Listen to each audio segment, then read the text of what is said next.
নমস্কার বন্ধুরা, আজ আমি বানাবো মাছের মাথা দিয়ে চচ্চড়ি। তেলটা গরম করতে দিয়েছি, গরম হয়ে গেছে। এখন দিয়ে দিলাম কাঁচামরিচ, হলুদ, লবণ, ভালো করে নেড়ে ছেড়ে নেব।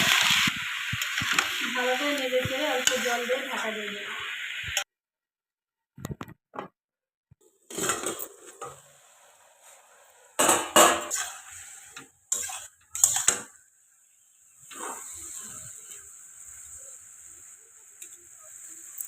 এবারে দিয়ে দিলাম মাছের মাথা,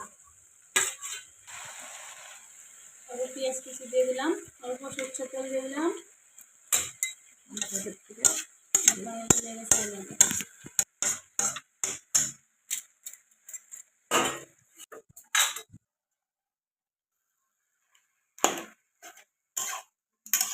রসুন কালি দিয়ে বাটা দিয়ে লেড়েছে নামিয়ে নিই।